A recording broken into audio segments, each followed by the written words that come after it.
പ്രിയമുള്ളവരെ നമസ്കാരം. കഴിഞ്ഞ 2 ദിവസമായിട്ട് എന്നെ രാജ്യദ്രോഹിയാക്കാൻ വേണ്ടിയിട്ട് വെമ്പൽ കൊള്ളുന്ന യൂട്യൂബർമാരോടും ജനം ടിവിയോടും കൊട്ടാരക്കര BJP മണ്ഡലം കമ്മിറ്റിയോടും ആമുഖമായി ചില കാര്യങ്ങൾ പറഞ്ഞുകൊണ്ട് ഞാൻ എൻ്റെ മറുപടി വളരെ വ്യക്തവും സ്ഫുടവും ആയി തന്നെ ഞാൻ നിങ്ങളോട് പറയാൻ ആഗ്രഹിക്കുകയാണ്. 2 ദിവസം മുൻപ് വരെ കേരളത്തിൽ BJP ഹാൻഡിലുകളും സംഘപരിവാർ ഹാൻഡിലുകളും ഏറ്റവും കൂടുതൽ ഉപയോഗിച്ചിട്ടുള്ള പ്രചരിപ്പിച്ചിട്ടുള്ള എഴുത്തുകൾ എൻ്റേതായിരുന്നുവെന്ന് എനിക്ക് അഭിമാനത്തോടെ നിങ്ങളടുത്ത് പറയാം. കാരണം ഞാൻ BJPക്ക് വേണ്ടി എഴുതിയതല്ല, എൻ്റെ രാജ്യത്തിന് വേണ്ടി എഴുതിയ സ്റ്റേറ്റ്മെൻറ്റുകളായിരുന്നു. അതിൽ ആദ്യത്തെ സ്റ്റേറ്റ്മെൻ്റ് എന്ന് പറയുന്നത്, അതിനു മുമ്പ് ഒരു കാര്യം കൂടെ ഞാൻ പറഞ്ഞോട്ടെ.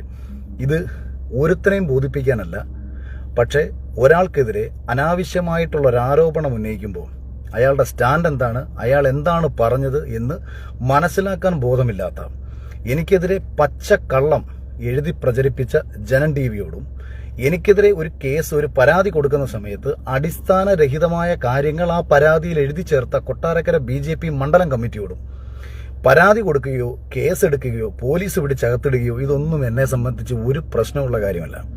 തെറ്റ് ചെയ്തിട്ടുണ്ട് എന്ന ബോധ്യമുണ്ടെങ്കിൽ മാത്രമേ ഏത് ഉമ്മാക്കിയെയും പേടിച്ചിട്ട് കാര്യമുള്ളൂ. തെറ്റ് ചെയ്തിട്ടില്ല എന്ന ബോധ്യമുണ്ടെന്നുണ്ടെന്നുണ്ടെങ്കിൽ അവനവൻ്റെ അസ്തിത്വവും വ്യക്തിത്വവും ആത്മാഭിമാനവും ഉയർത്തിപ്പിടിച്ച് തന്നെയാണ് ഇതുവരെയും ജീവിച്ചതെങ്കിൽ ഇന്നലെ വരെയും ഒരുത്തൻ്റെയും പിന്തുണയുടെ അടിസ്ഥാനത്തിലല്ല മുന്നോട്ട് സഞ്ചരിച്ചത്.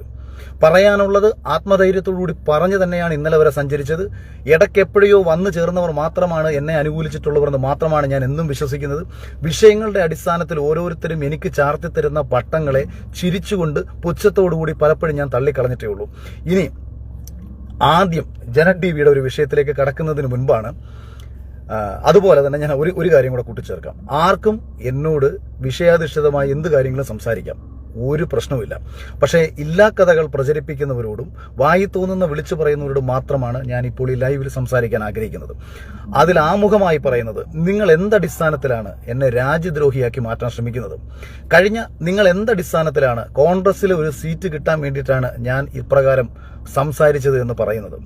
ഒന്നാമത് നിങ്ങൾ മനസ്സിലാക്കേണ്ട കാര്യം, ഈ യുദ്ധത്തിന് തൊട്ടു മുൻപ് പഹൽഗാമിൽ ഭീകരർ നമ്മുടെ രാജ്യത്തെ 27 പേരെ കൊന്ന സമയം ഇന്ത്യയുടെ പ്രതിപക്ഷം ഉന്നയിച്ച ഒരു ചോദ്യമെന്ന് പറയുന്നത്, ഈ രാജ്യത്ത് രാജ്യസുരക്ഷ വീഴ്ചയുണ്ടായി, പ്രധാനമന്ത്രി വീഴ്ച വരുത്തി, ബീഹാർ തെരഞ്ഞെടുപ്പിലെ രാഷ്ട്രീയ ആയുധമാക്കാൻ വേണ്ടിയിട്ട് പ്രധാനമന്ത്രി ഇതിനെ ഉപയോഗിക്കുന്നു എന്ന പ്രതിപക്ഷ ആരോപണം വന്നപ്പോൾ ഞാൻ എഴുതിയ എൻ്റെ എഴുത്തെന്ന് പറയുന്നത്, എൻ്റെ രാജ്യത്തെ സേന 1000-ലധികം ആക്രമണങ്ങളെ നമ്മൾ അറിയാതെ തടയുന്നുണ്ട്.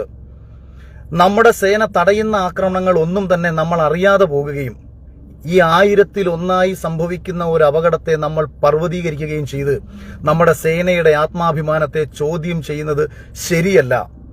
ഇതായിരുന്നു രാജ്യസുരക്ഷയുമായി ബന്ധപ്പെട്ട് പ്രതിപക്ഷം ആരോപണം ഉന്നയിച്ചപ്പോൾ ഞാൻ പറഞ്ഞ മറുപടി. ഏറ്റവും സാങ്കേതിക വിദ്യയുള്ള ഇസ്രയേലിലും അമേരിക്കയിലും ഉൾപ്പെടെ അപകടങ്ങൾ സംഭവിച്ചിട്ടുണ്ട്. അതുകൊണ്ട് ഈ ഘട്ടത്തിൽ ഇന്ത്യൻ സേനയെ അപമാനപ്പെടുത്തരുത്. 2, BJP തെരഞ്ഞെടുപ്പ് പ്രചരണത്തിന് വേണ്ടി അറിഞ്ഞുകൊണ്ട് നടത്തിയ നീക്കമാണ് പഹൽഗാമിലെന്ന് പ്രതിപക്ഷത്തിലെ ചിലർ ആരോപിച്ചപ്പോൾ ഇന്ത്യയുടെ മുൻപ് 2 പ്രധാനമന്ത്രിമാർ സുരക്ഷാ വീഴ്ചയെ തുടർന്നാണോ കൊല്ലപ്പെട്ടത്? അത്തരത്തിലൊരു ആരോപണം നാളെയിൽ നിങ്ങളുടെ നേരിൽ BJPയിൽപ്പെട്ടവരോ ഇന്ത്യയിലെ ഒരു പൗരനോ ഉന്നയിച്ചാൽ അത് നിങ്ങൾ ശരിവെച്ചു കൊടുക്കുമോ? അതുകൊണ്ട് ദയവ് ചെയ്ത് നമ്മുടെ രാജ്യത്ത് ഭീകരർ ആക്രമിച്ച സമയം രാഷ്ട്രീയ ആരോപണങ്ങൾ ഉന്നയിച്ചിട്ട് പ്രധാനമന്ത്രിയുടെ ക്രെഡിബിലിറ്റിയെയോ സൈന്യത്തിന്റെ ക്രെഡിബിലിറ്റിയോ ചോദ്യം ചെയ്യാൻ പാടില്ല എന്ന് എഴുതിയവനായിരുന്നു ഞാൻ. പിന്നീട് ഓപ്പറേഷൻ സിന്ദൂർ ഇന്ത്യ നടത്തിയ സമയത്ത് നമ്മുടെ ഭാരത സ്ത്രീകളുടെ നെറ്റിയിലെ സിന്ദൂരം മായിച്ച ഭീകരരെ ലോകത്തിനു മുന്നിൽ നിന്നും മായിച്ച ഭാരതത്തിന് അഭിവാദ്യങ്ങൾ പറഞ്ഞുകൊണ്ട് തൊട്ടു നോക്കടാ പാകിസ്ഥാനി പട്ടികളെ പാക്കലാം, ഇതായിരുന്നു എൻ്റെ 2ാമത്തെ റൈറ്റപ്സ് എന്ന് പറയുന്നത്. 3ാമത് ഞാൻ ഈ വിഷയം, അതായത് ഇന്ത്യയും പാകിസ്ഥാനും തമ്മിൽ ഉടമ്പടി കരാർ ഒപ്പുവെച്ചു എന്ന് പറഞ്ഞപ്പോൾ വൈകാരികമായി ഇന്ത്യയിൽ ജീവിക്കുന്ന ഏതൊരു ഭാരത പൗരനും ഉണ്ടാകുന്ന ഒരു വൈകാരിക വിക്ഷോഭം എനിക്കുണ്ടാകാനുള്ള പ്രധാനപ്പെട്ട കാരണമെന്ന് പറയുന്നത്, അമേരിക്കൻ പ്രസിഡന്റ് ലോകത്തെ അറിയിച്ച ഒരു കാര്യത്തിന് ഇന്ത്യ കൊടുത്ത മറുപടി മാത്രമായിരുന്നു. പാകിസ്ഥാനും ഇന്ത്യയും തമ്മിൽ ഒരിക്കലും യുദ്ധം ചെയ്യണമെന്നോ ഇന്ത്യ യുദ്ധം നല്ലതാണെന്നോ ആഗ്രഹിക്കുന്ന ഒരാളല്ല ഞാൻ. പക്ഷെ നിങ്ങൾ ആലോചിക്കണം, യുദ്ധം ശരിയല്ല എന്ന് പറഞ്ഞ എം സ്വരാജിനെതിരെ ആക്ഷേപം ഉന്നയിച്ചവരാണ് നിങ്ങളിൽ ഓരോരുത്തരും. യുദ്ധത്തിനെതിരെ പറഞ്ഞ പാകിസ്ഥാനിലെ പാവങ്ങളെയൊക്കെ കൊന്നൊടുക്കുന്നു എന്ന് പറഞ്ഞ ബിഗ് ബോസിലെ റിയാസിനെതിരെ കേസെടുക്കണമെന്ന് പറഞ്ഞവരാണ് നിങ്ങൾ. അന്ന് അത് പറഞ്ഞ അവർക്കെതിരെ കേസെടുക്കണമെന്ന് പറഞ്ഞ അതേ നിങ്ങൾ പിന്നീട് ഇന്ത്യയും പാകിസ്ഥാനും തമ്മിൽ ഈ ഉടമ്പടി കരാർ ഒപ്പുവെച്ചു എന്ന് പറഞ്ഞുകൊണ്ട് വിദേശകാര്യ സെക്രട്ടറി വന്ന് പറഞ്ഞപ്പോ എന്തുകൊണ്ട് മനസ്സുകൊണ്ട് അത് അംഗീകരിക്കാൻ കഴിഞ്ഞില്ല എന്ന് വെച്ചാൽ ട്രംപ് നടത്തിയ ഒരു പ്രസ്താവനയായിരുന്നു. ലോകത്തിനു മുന്നിൽ അമേരിക്കയുടെ അഭിമാനം ഉയർത്തിക്കൊടുക്കുകയായിരുന്നില്ല ഭാരതം ചെയ്യേണ്ടത് എന്ന എന്റെ തോന്നലിന്റെ അടിസ്ഥാനത്തിൽ എല്ലാ രീതിയിലും പാകിസ്ഥാൻ പോലൊരു രാജ്യത്തെ ഇന്ത്യക്ക് നിസ്സാരമായി കീഴ്പ്പെടുത്തി ലോകത്തിനു മുന്നിൽ ഒരു സൂപ്പർ പവറായി നിൽക്കാൻ കഴിയുമായിരുന്ന ഒരു സാഹചര്യത്തെ ഇന്ത്യ ഇല്ലാതാക്കിയെന്ന് ആ നിമിഷം തോന്നിയതിന്റെ അടിസ്ഥാനത്തിൽ അമേരിക്കയുടെ മുന്നിൽ ഇന്ത്യ മുട്ടുകുത്തിപ്പോയോ എന്ന സംശയത്തിന്റെ അടിസ്ഥാനത്തിൽ ഞാൻ ആദ്യം ഒരു റൈറ്റപ്സ് പങ്കുവച്ചു. അത് ഇന്ദിരാഗാന്ധി അമേരിക്കൻ പ്രസിഡന്റിന് അന്ന് കൊടുത്ത മറുപടി എഴുതിക്കൊണ്ടായിരുന്നു ഞാനത് പങ്കുവച്ചത്. അപ്പോൾ മുതൽ പല ആൾക്കാർക്കും ഹാലിളകി. ഞാൻ എന്താണ് ചിന്തിച്ചത്, അമേരിക്കൻ പ്രസിഡന്റ് ട്രംപിന് ഒരു വായടപ്പിച്ചിട്ടുള്ള ഒരു മറുപടി ഇന്ത്യൻ പ്രൈം മിനിസ്റ്റർ കൊടുത്തിരുന്നെങ്കിൽ എന്ന് ഞാൻ ആഗ്രഹിച്ചതിന്റെ അടിസ്ഥാനത്തിലാണ് പണ്ട് ഇപ്രകാരം റിച്ചാർഡ് നിക്സനെതിരെ ഇന്ത്യൻ പ്രൈം മിനിസ്റ്റർ ആയിരുന്ന ഇന്ദിരാഗാന്ധി ഒരു തീരുമാനം എടുത്തിരുന്നു, അന്ന് അവരോട് ഇങ്ങനെ പറഞ്ഞിരുന്നു എന്ന് ഞാൻ പറഞ്ഞത്. ഇനി ഞാൻ ഇത് ആമുഖമായി പറഞ്ഞുകൊണ്ട് ഇത്രയുമൊക്കെ ചെയ്തവനാണ് നിങ്ങളുടെ രാജ്യദ്രോഹി എന്നുണ്ടെന്നുണ്ടെങ്കിൽ നിങ്ങൾ പതിച്ചു നൽകുന്ന രാജ്യദ്രോഹി പട്ടം, അതായത് സംഘികളും ജനൻ ടിവിയും പതിച്ചു നൽകുന്ന രാജ്യദ്രോഹി പട്ടം ഏറ്റുപിടിക്കാൻ ഞാൻ തയ്യാറാണ്. ഞാൻ മുമ്പൊരു വീഡിയോയിൽ പറഞ്ഞിരുന്നു, ഞാൻ ഏറ്റവും കൂടുതൽ സംഘിവൽക്കരിക്കപ്പെട്ടതിന്റെ ഏറ്റവും പ്രധാന കാരണങ്ങളിൽ ഒന്ന് ഞാൻ എന്റെ രാജ്യത്തെയും എന്റെ രാജ്യത്തിന്റെ സംസ്കാരത്തെയും ഭാരത സംസ്കാരത്തെയും ഒക്കെ അനുകൂലിച്ച് സംസാരിച്ചതുകൊണ്ടും ശബരിമല പോലുള്ള വിഷയങ്ങളിൽ അതിശക്തമായ സ്റ്റാൻഡ് എടുത്ത് കേസുകളിൽ പെട്ടതുമൊക്കെ കൊണ്ട് തന്നെയാണ് ഞാൻ പലപ്പോഴും സംഘിയാക്കപ്പെട്ടിട്ടുള്ളത്. കോൺഗ്രസ് വേദികളിൽ പങ്കെടുക്കുമ്പോഴും കോൺഗ്രസ് രാഷ്ട്രീയത്തോട് ജനാധിപത്യ ബോധമുള്ള ഒരു രാഷ്ട്രീയ പാർട്ടി എന്ന നിലയിൽ കോൺഗ്രസ് രാഷ്ട്രീയത്തെ എന്നും ഹൃദയം കൊണ്ട് ചേർത്ത് പിടിക്കുന്ന ഒരാളാണ് ഞാൻ. പക്ഷേ കോൺഗ്രസ് എടുക്കുന്ന രാജ്യവിരുദ്ധ നിലപാടുകളെ ഞാൻ ഒരു കാലത്തും അംഗീകരിക്കുന്നത്, അതിന് ഞാൻ നാളെ കോൺഗ്രസിൽ പോയാൽ പോലും ഞാൻ അംഗീകരിക്കത്തില്ല എന്നുള്ളത് എന്റെ സ്റ്റാൻഡാണ്. സവർക്കറുമായി ബന്ധപ്പെട്ട വിഷയത്തിൽ എന്നെ ഏറ്റവും കൂടുതൽ സംഖ്യയാക്കിയ മറ്റൊരു വിഷയമായിരുന്നു ഞാൻ സവർക്കറെ അനുകൂലിച്ചു എന്നുള്ളത്. എന്റെ ചോദ്യം അതും കൂടെ പറഞ്ഞിട്ടേ ഞാൻ ഇനി ബാക്കി വിഷയങ്ങളിലേക്ക് കടക്കുന്നുള്ളൂ. കാര്യം അല്ലെങ്കിൽ നാളെ ഒരു കോൺഗ്രസ്സുകാരൻ എന്നോട് ചോദിക്കും ഞാൻ എന്തിന് സവർക്കറെ അനുകൂലിച്ചു. സവർക്കർ എന്ന് പറയുന്ന രാജ്യസ്നേഹിയായ ബ്രിട്ടീഷുകാർക്കെതിരെ പോരാടി 26 വർഷം ജയിലിൽ കിടന്ന ഒരു മനുഷ്യനെ എനിക്ക് അംഗീകരിക്കാം, അദ്ദേഹത്തിന്റെ ഹിന്ദുത്വത്തെ എനിക്ക് അംഗീകരിക്കാതിരിക്കാം. അദ്ദേഹത്തെ ഇന്ത്യൻ പ്രൈം മിനിസ്റ്റർ ആയിട്ടുള്ള ഇന്ദിരാഗാന്ധി സ്റ്റാമ്പ് നൽകി ആദരിച്ചു എന്ന കാര്യം കോൺഗ്രസുകാർ മറന്നുപോയത് കൊണ്ടാണ് ഞാൻ ഒരിക്കൽ സവർക്കർക്കെതിരെ ആക്ഷേപം ഉന്നയിച്ച സമയത്ത് സവർക്കറെ അനുകൂലിച്ചുകൊണ്ട് എനിക്ക് എഴുതേണ്ടി വന്നത്. ക്ഷമിക്കണം, ഒരു കോള് കയറി വന്നു. അപ്പോൾ ഇതെല്ലാം തന്നെ ഒരു കോൺഗ്രസിൽ സീറ്റ് നേടാൻ ആഗ്രഹിക്കുന്ന ഒരാൾ ചെയ്യുന്ന കാര്യമാണോ? റോബർട്ട് വദ്ര പറയുകയുണ്ടായി, ഇന്ത്യയുടെ മുസ്ലിങ്ങൾ അസഹിഷ്ണുത പൂണ്ട് ചെയ്ത പ്രവൃത്തിയാണ് പഹൽഗാമിലേതെന്നുള്ള അർത്ഥത്തിൽ അദ്ദേഹം പറഞ്ഞപ്പോൾ അദ്ദേഹത്തെ രഹസ്യമായി AICC ഓഫീസിലേക്ക് വിളിച്ച് രാഹുൽ ഗാന്ധി 2 അടി കൊടുക്കണം എന്ന് എഴുതിയ ഒരാളാണ് ഞാൻ. അപ്പൊ ഞാൻ എന്റെ രാജ്യത്തെ സ്നേഹിക്കാത്തത് കൊണ്ടാണോ ഞാൻ ഈ വിഷയത്തിൽ ഏതെങ്കിലും ഒരു പോയിന്റിൽ ഇന്ത്യ യുദ്ധമുഖത്ത് നിന്നപ്പോഴോ നമ്മുടെ സൈനികർ ഈ വിഷയത്തിൽ നേരിട്ട സമയത്തോ ഏതെങ്കിലും ഒരു സ്ഥലത്ത് രാഷ്ട്രീയപരമായിട്ടോ അല്ലാതെയോ പ്രൈം മിനിസ്റ്ററെയോ ഈ രാജ്യത്തെയോ സൈന്യത്തെയോ ഇകഴ്ത്തി സംസാരിച്ചിട്ടില്ല എന്ന് മാത്രമല്ല എല്ലാ രീതിയിലും എന്റെ ഭാഗത്തു നിന്ന് ഒരു പിന്തുണയെങ്കിലും നേരിയ പിന്തുണയെങ്കിലും എന്റെ രാജ്യത്തെ ജനങ്ങൾക്കും സൈന്യത്തിനും കൊടുക്കണമെന്നുള്ള അർത്ഥത്തിൽ എഴുതിയിട്ടുള്ള ഒരാളാണ് ഞാൻ. ഇന്നും അഭിമാനത്തോടുകൂടി ഇന്ത്യ രാജ്യത്തെ എന്റെ ഹൃദയത്തോട് ചേർത്ത് പിടിക്കാൻ ആഗ്രഹിക്കുന്ന ഒരാളാണ്. മോദിയെ അല്ല എന്ന് ദയവ് ചെയ്ത് നിങ്ങൾ മനസ്സിലാക്കണം. മോദിയെയോ RSSനെയോ BJPയോ അല്ല ഞാൻ എന്റെ ഹൃദയം കൊണ്ട് ചേർക്കാൻ ആഗ്രഹിക്കുന്നത്. എന്റെ രാജ്യത്തെയാണ്, എന്റെ രാജ്യത്തിന്റെ അഭിമാനത്തെയാണ്, എന്റെ രാജ്യത്തെ സംരക്ഷിക്കുന്ന സേനയാണ്, ഈ രാജ്യത്തെ പൗരന്മാരെയാണ്. ഇതാണ് എന്റെ വ്യക്തമായ നിലപാട്. എന്റെ ഈ നിലപാടിൽ നാളെ കോൺഗ്രസിന്റെ ഭാഗത്തു നിന്ന് ഈ രാജ്യത്തിന് അപമാനകരമാകുന്ന ഒരു പ്രവൃത്തി കോൺഗ്രസ് എടുത്താൽ ഞാൻ കോൺഗ്രസിലാണെങ്കിൽ പോലും ഞാൻ തിരിച്ചേ സംസാരിക്കത്തുള്ളൂ. അതിന്റെ പേരിൽ എനിക്ക് എന്ത് നഷ്ടമുണ്ടായാലും യാതൊരു പ്രശ്നമില്ല. ഇനി ജനൻ TV കഴിഞ്ഞ ദിവസം എനിക്കെതിരെ എഴുതിയ ഒരു വാർത്ത എന്ന് പറയുന്നത് ഭാരതം പാകിസ്ഥാനെ ആക്രമിച്ചതുകൊണ്ട് എനിക്ക് ലൈവ് ഇട്ട് സംസാരിക്കേണ്ടി വന്നു. ഭാരതം പാകിസ്ഥാനെ ആക്രമിച്ചതിലാണോ ഞാൻ എതിർത്ത് സംസാരിച്ചത്? ഭാരതം പാകിസ്ഥാനെ കീഴ്പ്പെടുത്താത്തതിലുള്ള നിരാശ കൊണ്ടാണോ ഞാൻ സംസാരിച്ചത്? ഇന്ത്യക്ക് ലോകത്തിന് മുന്നിൽ അഭിമാനപൂർവ്വം തല ഉയർത്തി പിടിച്ചു നിൽക്കാൻ കഴിയുമായിരുന്ന ഒരു സാഹചര്യത്തെ ഇല്ലാതാക്കിയ പ്രധാനമന്ത്രിയുടെ നിലപാടിനോടാണോ ഞാൻ യോജിക്കാത്തത്? അതോ പാകിസ്ഥാനെ പാകിസ്ഥാനെ ഇന്ത്യ അടിച്ചു എന്ന കാരണത്തിലാണോ? അതുകൊണ്ട് ഇനി ജനൻ TV എന്തുകൊണ്ടിത് പറഞ്ഞു?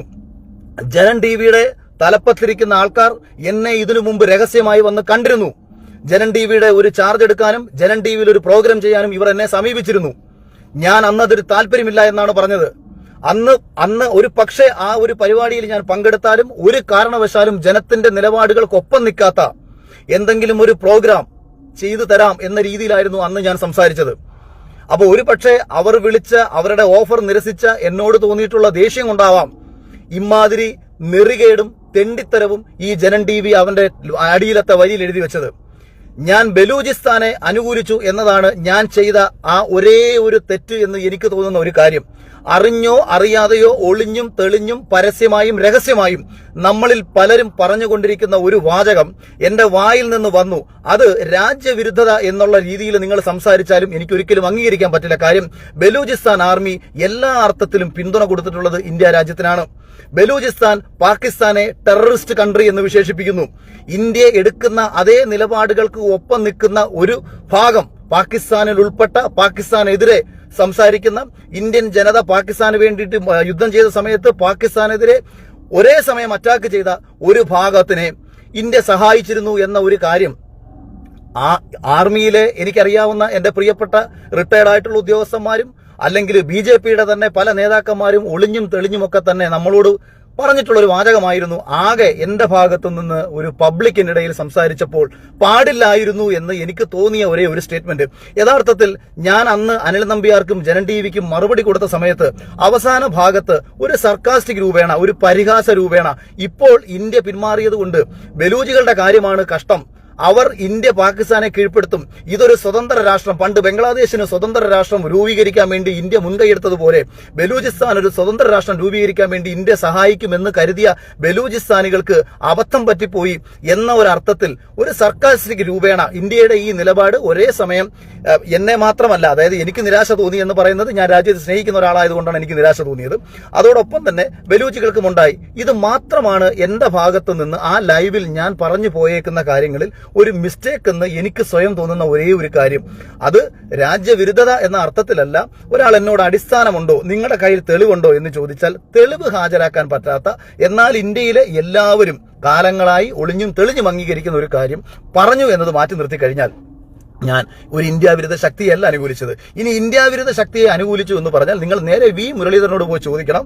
തുർക്കിക്ക് ഒരു പ്രശ്നം വന്ന സമയത്ത് തുർക്കി പ്രസിഡന്റിനെ പോയി കണ്ട് ഫോട്ടോ എടുത്ത് പുറത്തിട്ട ഒരാളെടുത്ത് ചോദിക്കണം, ഇപ്പോൾ എന്തായിരുന്നു തുർക്കി ഇന്ത്യക്കെതിരെ സ്വീകരിച്ച നിലപാടെന്ന് നിങ്ങൾക്ക് ചോദിക്കണമെങ്കിൽ അവിടെ ചോദിക്കാം. കാര്യം ഇന്ത്യക്കെതിരെ നിന്ന ഭാഗമല്ല ബലൂചിസ്ഥാൻ, ഇന്ത്യക്ക് അനുകൂലമായി നിന്ന ഭാഗമാണ്, പാകിസ്ഥാനിനെ എതിർത്ത ഒരു ഭാഗമാണ് ബലൂചിസ്ഥാൻ. അതേസമയം ഇന്ത്യയെ ആക്രമിച്ച ഒരു രാജ്യമായിരുന്നു തുർക്കി.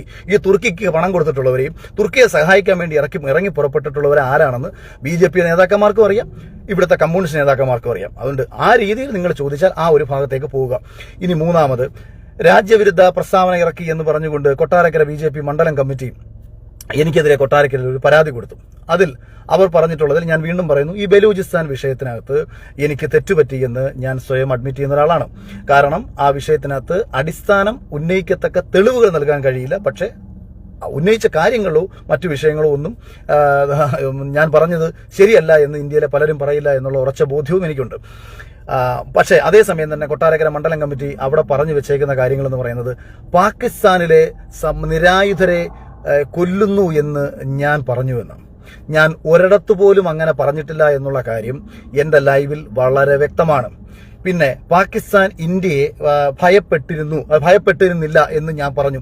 ഞാൻ അതിൽ ഉറച്ചു നിൽക്കുകയാണ്. ഒരു രാജ്യം മറ്റൊരു രാജ്യത്തെ ഭയപ്പെടുന്നു എന്ന് ഞാൻ വിശ്വസിക്കുന്നത് ആ രാജ്യം മറ്റൊരു രാജ്യത്തെ നിരന്തരം ആക്രമിക്കുന്നതിലല്ല, ആക്രമണത്തിൽ നിന്ന് പിന്തിരിയുന്നതിലോ അല്ലെങ്കിൽ ആക്രമണം നടത്തണോ വേണ്ടയോ എന്ന് ചിന്തിക്കുന്നതിലോ ആണ് എന്നാണ് ഞാൻ വിശ്വസിക്കുന്നത്. അവിടെയാണ് ഇന്നത്തെ അമേരിക്കൻ പ്രസിഡന്റ് ട്രംപിന്റെ ഏറ്റവും ലേറ്റസ്റ്റ് ട്വീറ്റിനും പ്രസക്തി വരുന്നത്. ഇന്ത്യയോടും അമേരിക്കയോടും ഞാൻ സംസാരിച്ചു. ഞാൻ ഇന്ത്യയും അമേരിക്കയുമായിട്ടുള്ള യുദ്ധം, ഈ ഇന്ത്യയും പാകിസ്ഥാനുമായിട്ടുള്ള യുദ്ധം ഇന്ത്യ അവസാനിപ്പിച്ചില്ല എന്നുണ്ടെന്നുണ്ടെങ്കിൽ ട്രേഡ് അവസാനിപ്പിക്കും. Suddenly, all of A sudden ഇന്ത്യയും പാകിസ്ഥാനും ഇത് അംഗീകരിച്ചു. അപ്പോൾ ഇതിന്റെ ക്രെഡിറ്റ് അൾട്ടിമേറ്റ്ലി കൊണ്ടുപോയതും അൾട്ടിമേറ്റ്ലി എടുക്കാൻ ആഗ്രഹിച്ചതും അമേരിക്കയാണ് എന്ന് ഇന്നത്തെ ദിവസം കൂടി ട്രംപ് പറയുമ്പോൾ എന്തുകൊണ്ട് ട്രംപിനോട് കൃത്യമായൊരു മറുപടി ഇന്ത്യൻ പ്രൈം മിനിസ്റ്റർ പറഞ്ഞില്ല എന്നുള്ളത് മാത്രമായിരുന്നു എന്റെ ആകെ പ്രശ്നം. യുദ്ധം 100% അവസാനിപ്പിക്കണം. അത് അഭിമാനത്തോടു കൂടി പാകിസ്ഥാൻ ഇനിയൊരിക്കലും ഇന്ത്യൻ ജനതയിലെ ജീവിക്കുന്ന, ഇന്ത്യൻ മണ്ണിൽ ജീവിക്കുന്ന ഒരു പൗരനെയും ഒന്നും ചെയ്യാൻ കഴിയാത്ത ഒരു സാഹചര്യം ഒരുക്കിക്കൊടുത്ത് വേണമെങ്കിൽ POK തിരിച്ചുപിടിച്ച് ബലൂചിസ്ഥാനെ മോചിപ്പിച്ച് ലോകത്തിന്റെ മുന്നിൽ ഇന്ന് ലോകത്തിലെ 5ാമത്തെ സാമ്പത്തിക ശക്തിയായി ഉയർന്നു നിൽക്കുന്ന ഈ രാജ്യത്തിന് ലോകത്തെ എല്ലാവരുടെയും മുന്നിൽ സൈനിക ശേഷിയിലും ആണവശേഷിയിലും എല്ലാ രീതിയിലും ഒരു കരുത്തുണ്ട് എന്ന് കാണിച്ച് അഭിമാനപൂർവ്വം നിൽക്കാൻ കഴിയുമായിരുന്ന ഒരു സാഹചര്യം മേ ബി പ്ലാനുകൾ ഉണ്ടാകാം. അത് ഭാവിയിൽ ഇന്ത്യ നടപ്പിലാക്കിയേക്കാം. പക്ഷേ ഞാനിത് പറയുന്നത് ആ നിമിഷം എനിക്ക് വൈകാരികമായി, എനിക്ക് മാനസികമായിട്ടുണ്ടായ ബുദ്ധിമുട്ടെന്ന് പറയുന്നത് ഇന്ത്യ അത്തരത്തിലൊരു പിന്മാറ്റം വിദേശകാര്യ സെക്രട്ടറിയുടെ സ്റ്റേറ്റ്മെന്റിലൂടെ നടത്തിയപ്പോൾ ഇപ്പുറത്ത് ലോകരാജ്യങ്ങൾക്ക് മുന്നിൽ അവരെന്താണ് പറയുന്നത്, ഇന്ത്യ പിന്മാറിയത് അമേരിക്കയുടെ ഇടപെടൽ കൊണ്ടാണെന്ന് വരുത്തി തീർത്ത് പോകുമല്ലോ, അത് ഇന്ത്യ എന്ന് പറയുന്ന രാജ്യത്തിനൊരു നാണക്കേടല്ലേ, എന്തിനാണ് നമ്മുടെ പ്രൈം മിനിസ്റ്റർ അതിന് കൂട്ടുനിന്നത്? ഈ ചിന്തയിൽ നിന്നുകൊണ്ടുള്ള പ്രതികരണമായിരുന്നു. അതുകൊണ്ടാണ് ഞാൻ ലൈവിൽ ചോദിച്ച കാര്യങ്ങൾ, അനിൽ നമ്പ്യാരോടും ജനൻ ടിവിയോടും പറഞ്ഞ കാര്യങ്ങൾ യഥാർത്ഥത്തിൽ അവസാന ഭാഗത്ത് ഈ ബലൂചിസ്ഥാൻ വന്നതുകൊണ്ട് തന്നെ ഞാൻ ആ സ്പോട്ടിൽ ആ ലൈവ് ഡിലീറ്റ് ചെയ്തതാണ്. പക്ഷേ ഞാൻ ആദ്യം ഡിലീറ്റ് ചെയ്തത് എൻ്റെ സ്റ്റോറി, അതായത് എനിക്ക് വന്ന നോട്ടിഫിക്കേഷൻ എൻ്റെ സ്റ്റോറി നോട്ടിഫിക്കേഷൻ ആയിരുന്നു. ഞാൻ ആ നോട്ടിഫിക്കേഷൻ ഡിലീറ്റ് ചെയ്തതിന് ശേഷം ഞാൻ പിറ്റേന്നാണ് കാണുന്നത് എൻ്റെ ലൈവ്. ഞാൻ ഈ കമൻസോ കാര്യങ്ങളോ അധികം വായിക്കുന്ന ഒരാളല്ല. സ്റ്റാർട്ടിങ് സമയത്ത് വല്ല കമൻസ് വായിക്കും, പിന്നീട് ഞാനതൊന്നും ശ്രദ്ധിക്കാറില്ല. അപ്പോൾ പിറ്റേ ദിവസമാണ് ഞാൻ ഈ ലൈവ് ഉണ്ടെന്ന് കണ്ടത്. അപ്പോൾ ആർമി ചീഫിന്റെയും മറ്റും സ്റ്റേറ്റ്മെന്റ് വന്നു. അപ്പൊ ഞാൻ അനിൽ നമ്പ്യാരോടൊന്നും ജനൻ ടിവിയോടൊന്നും പറഞ്ഞ ചോദിച്ച ചോദ്യങ്ങൾക്ക് ആ ആർമി ചീഫിന്റെ മറുപടിയിൽ നിന്ന് നമുക്ക് ഉത്തരം ലഭിച്ച ഉത്തരം എന്ന് പറയുന്നത് മറ്റൊന്നുമല്ല, ഇന്ത്യ പാകിസ്ഥാനിലെ ഭീകരർക്കെതിരെ മാത്രം നടത്തിയ ഒരു ആക്രമണമായിരുന്നു എന്ന് ഇന്ത്യയുടെ ലക്ഷ്യം അതായിരുന്നുണ്ടെങ്കിൽ പിന്നെ ഞാനാണോ ഇവിടെ നിന്നിട്ട് പറയേണ്ടത് നമുക്ക് BAK തിരിച്ചു പിടിക്കാൻ സുവർണാവസരമായിരുന്നു എന്നും ബലൂചിസ്ഥാനെ മോചിപ്പിക്കാമായിരുന്നെന്നും ഇന്ത്യക്ക് ലോകത്തിന് മുമ്പിൽ ഒരു സൂപ്പർ പവർ ആകാൻ കിട്ടിയ അവസരമായിരുന്നു എന്ന് അഖിൽ മാരാർ എന്ന് പറയുന്ന ഒരു ഭാരത പൗരൻ ആഗ്രഹിച്ചിട്ട് യാതൊരു കാര്യവുമില്ലല്ലോ. ഇന്ത്യക്ക് പരമപ്രധാനമായ ഒരു ലക്ഷ്യം ഉണ്ടാവണമല്ലോ. അപ്പൊ ഇന്ത്യയെ സംബന്ധിച്ച് പാകിസ്ഥാനെ ആക്രമിക്കുകയല്ല, അല്ലെങ്കിൽ പാകിസ്ഥാനെ കീഴ്പ്പെടുത്തുകയല്ല ഇന്ത്യയുടെ ലക്ഷ്യം. പകരം ഭീകരവാദികളെ ആക്രമിക്കുകയായിരുന്നു ഞങ്ങളുടെ ലക്ഷ്യം. ഞങ്ങൾ ആ ലക്ഷ്യം പൂർത്തീകരിച്ചു എന്ന് ഇന്ത്യയുടെ സൈന്യം എന്ന് പറഞ്ഞു കഴിഞ്ഞാൽ പിന്നെ അതിനെ നമുക്ക് ചോദ്യം ചെയ്യേണ്ട കാര്യമില്ല. കാര്യം എന്തായിരുന്നു സൈന്യത്തിന് നമ്മുടെ ഗവൺമെന്റ് കൊടുത്ത നിർദ്ദേശം, അവരത് പൂർണ്ണമായും പാലിച്ചു. അവരുടെ 9 ഭീകര കേന്ദ്രങ്ങൾ തകർത്തു, 100 തീവ്രവാദികളെ തകർത്തു. പക്ഷേ ഒരു രാഷ്ട്രീയ നേതാവ് എന്ന നിലയിൽ, ഒരു പൊളിറ്റിക്കൽ ലീഡർ എന്ന നിലയിൽ ലോകത്തിനു മുന്നിൽ ഏറ്റവും അഭിമാനിക്കത്തക്ക ഒരു സാഹചര്യം ഉണ്ടാകുമായിരുന്ന സാഹചര്യത്തെ നമ്മൾ കൃത്യമായി ഉപയോഗിച്ചില്ല. അത് എന്തുകൊണ്ടാണെന്ന് വെച്ചാൽ ഒരു കാര്യം കൂടെ കണക്ട് ചെയ്തുകൊണ്ട് ഞാൻ പറയാം. ഈ 1950 മുതൽ 2025 വരെയും ഇന്ത്യ പുലർത്തിപ്പോന്ന സിന്ധു ജല കരാർ അത് നമ്മൾ റദ്ദാക്കിയപ്പോൾ പാകിസ്ഥാനെതിരെ നമ്മളൊരു നയതന്ത്ര പ്രഖ്യാപനം, ആ നയതന്ത്രത്തിലൂടെ നമ്മളൊരു യുദ്ധപ്രഖ്യാപനം തന്നെയായിരുന്നു നടത്തിയത്. അതൊരു വലിയ സ്റ്റേറ്റ്മെന്റ് ആയിരുന്നു ഇന്ത്യ പാകിസ്ഥാന് മുന്നിൽ വെച്ചത്. സ്വാഭാവികമായും പാകിസ്ഥാൻ റിയാക്ട് ചെയ്യേണ്ടി വരും, അവിടുത്തെ ജനതയ്ക്ക് പ്രശ്നങ്ങളുണ്ടാവും, അതൊരു യുദ്ധത്തിലേക്ക് പോകുമെന്നൊരു സാഹചര്യം പോലും ഇന്ത്യയുടെ ഈ തീരുമാനത്തിൽ നിന്നുണ്ടായപ്പോൾ ഇന്ത്യ പകുതിക്ക് വെച്ച് പിന്തിരിഞ്ഞു വന്നു എന്നത് എന്നെ വിഷമപ്പെടുത്തി എന്നത് തന്നെയാണ് ഞാൻ ആവർത്തിച്ച് പറയുന്നു. അതിനപ്പുറത്തേക്ക് എന്നെ നിങ്ങൾക്കൊരു രാജ്യദ്രോഹിയാക്കി മാറ്റി ഈ നിങ്ങളുടെ സംഘി ഹാൻഡിലുകളിലും അതുപോലെ തന്നെ കുറെ യൂട്യൂബർമാർക്ക് ഒരു കണ്ടന്റിന് വേണ്ടിയിട്ടുമൊക്കെ ഉപയോഗിക്കുന്നത് ദൗർഭാഗ്യകരമാണെന്ന് പറഞ്ഞുകൊണ്ട് നാളെയും നിന്നേക്കാളൊക്കെ എത്രയോ മുകളിൽ നിന്നുകൊണ്ട് ഈ രാജ്യത്തിന് വേണ്ടിയിട്ടും ഈ രാജ്യത്തെ ജനങ്ങൾക്ക് വേണ്ടിയിട്ടും സംസാരിക്കാൻ ഇഷ്ടപ്പെടുന്നത് കൊണ്ടാണ് ഭരണാധികാരി ചെയ്യുന്ന തെറ്റുകളെ എന്റെ ലാഭനഷ്ടങ്ങൾ നോക്കാതെ ഞാൻ ചൂണ്ടിക്കാണിച്ചുകൊണ്ടേയിരിക്കുന്നത്. ഞാൻ ഇന്നും സംസാരിക്കുന്നത് ഒരു രാഷ്ട്രീയ പാർട്ടിയുടെയും പിൻബലത്തിലല്ല. ഞാനെന്ന് പറയുന്ന വ്യക്തി ഒറ്റയ്ക്ക് സംസാരിക്കുന്ന കാര്യങ്ങളാണ്. ഒരാൾ സഹായിക്കുമോ ഇല്ലയോ എന്ന് നോക്കിയിട്ടല്ല ഞാൻ നിലപാടെടുക്കുന്നത്. ഞാൻ നിലപാടെടുക്കുന്നത് എനിക്ക് ശരിയെന്ന് തോന്നുന്ന വിഷയങ്ങളിലാണ് ഞാൻ സംസാരിക്കുന്നത്. അത് നിങ്ങൾക്ക് ഇന്നലെ വരെ നല്ലതായിരുന്നു നിങ്ങൾക്ക് തോന്നി, ഞാൻ കഴിഞ്ഞ ദിവസം എടുത്ത നിലപാട് നിങ്ങൾക്ക് ശരിയല്ലാന്ന് തോന്നി. നിങ്ങൾ ഒറ്റയടിക്ക് തന്നെ എനിക്കൊരു പട്ടം പതിച്ചു തരികയാണ് ഉണ്ടായത്. എന്നാൽ നിങ്ങൾ ആരെങ്കിലും ഒരാൾ ഇപ്രകാരം ചിന്തിച്ചോ? അഖിൽ മാരാർ ഇന്നലെ വരെയും രാജ്യത്തിന്, ഞാൻ നിങ്ങൾക്കെന്ന് പറയുന്ന രാഷ്ട്രീയത്തിനല്ല, നിങ്ങൾ ആഗ്രഹിക്കുന്ന ഒരു പർട്ടിക്കുലർ കാര്യങ്ങൾക്കുമല്ല, ഞാൻ ഈ രാജ്യത്തിന് അനുകൂലമായി സംസാരിച്ചിട്ടുള്ള ഒരാളാണെന്ന് നിങ്ങളിൽ ഒരാളെങ്കിലും പറഞ്ഞോ? നിങ്ങളിൽ ഒരാളെങ്കിലും ചിന്തിച്ചോ? ഇല്ല. പകരം നിങ്ങൾ നേരെ കൊണ്ടുപോയിട്ട് അതായത് ഇവിടുത്തെ നമ്മുടെ ഞാൻ പലപ്പോഴും കടന്നാക്രമിച്ചിട്ടുള്ള വിഭാഗമാണ് ഈ രാജ്യത്തെ സുഡാപ്പികൾ അല്ലെങ്കിൽ പോപ്പുലർ ഫ്രണ്ടിന്റെ മറ്റും പ്രവർത്തകർ. ഈ രാജ്യത്ത് നിന്നുകൊണ്ട് രാജ്യത്തിനെതിരെ ഭീകര പ്രവർത്തനം നടത്തുന്നവർ. അവരിലെ ഒരാളെ പോലെ നിങ്ങൾ എന്നെ കാണാൻ ശ്രമിച്ചു. അവിടെയാണ് ആകെ തോന്നിയിട്ടുള്ള, നിങ്ങളോട് തോന്നിയ പരമപുച്ഛം. ഈ നാട്ടിൽ നിങ്ങളോട്, അതായത് ഇന്നലകളിൽ നീയൊക്കെയാണല്ലോ എന്നെ അനുകൂലിച്ചത് എന്ന് തോന്നിയിട്ടുള്ള പരമപുച്ഛം എനിക്ക് തോന്നിയ ഒരു നിമിഷം അതായിരുന്നു. ഒരു രീതിയിലും ഒരാളെ മനസ്സിലാക്കാതെ, ഒരാൾ എന്താണ് പറഞ്ഞതെന്ന് മനസ്സിലാക്കാതെ അന്ധരായ അടിമകളെ പോലെ നരേന്ദ്രമോദി ആയിക്കോട്ടെ RSS ആയിക്കോട്ടെ പറയുന്ന കാര്യങ്ങളെ പഞ്ചപുച്ഛമടക്കി വിശ്വസിച്ച് അങ്ങനെ ജീവിക്കാൻ ആഗ്രഹിക്കുന്ന വെറും തലയ്ക്ക് ബോധമില്ലാത്ത മനുഷ്യരായി മാറിയല്ലോ എന്നുള്ള ഒരൊറ്റ ചിന്ത മാത്രമേ എനിക്കുണ്ടായിട്ടുള്ളൂ.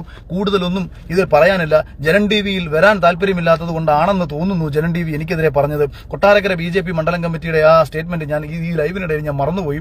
അവർ പറഞ്ഞ പല കാര്യങ്ങളും ഞാൻ വീഡിയോയിൽ പറയാത്ത കാര്യങ്ങളാണ് അവർ എഴുതി ചേർത്തേക്കുന്നത്. അതുകൊണ്ട് കേസ് കൊടുക്കുമ്പോഴെങ്കിലും പറഞ്ഞ കാര്യങ്ങൾ പറഞ്ഞ് കേസ് കൊടുക്കാനുള്ള മാന്യത കാണിക്കുക. പോലീസ് കേസെടുത്താൽ ആ കേസ് ഞാൻ നിയമപരമായി നേരിട്ടോളാം. അതിനുള്ള ആംബിയർ എനിക്കുണ്ട്. ഇനി അതിന്റെ പേരിൽ ഇപ്പം മറ്റേ കുറേ തലയ്ക്ക് വെളിവില്ലാത്ത യൂട്യൂബർമാർ ഇന്നലെ തൊട്ട് പറയുന്ന കേൾക്കുന്നു, പോലീസ് വീട് വളഞ്ഞു. ഞാൻ എന്റെ വീട്ടിൽ നിന്നാണ് ഇപ്പോഴും ഞാൻ ആക്ച്വലി ലൈവ് ചെയ്യുന്നത്. പുറത്തുനിന്നുള്ള സൗണ്ട് കയറിയവരായിരിക്കാൻ വേണ്ടി മാത്രം കാറിലേക്ക് കയറിയിരിക്കുന്നു എന്നുള്ളതേ ഉള്ളൂ. അതുകൊണ്ട് തൂക്കിയെടുത്ത് അകത്തിട്ട് ഭീഷണിപ്പെടുത്താനാണെന്നുണ്ടെന്നുണ്ടെങ്കിൽ ഈ നാവ് ഇനിയും ചലിച്ചുകൊണ്ടേയിരിക്കും, കൂടുതലും ചലിച്ചുകൊണ്ടേയിരിക്കും.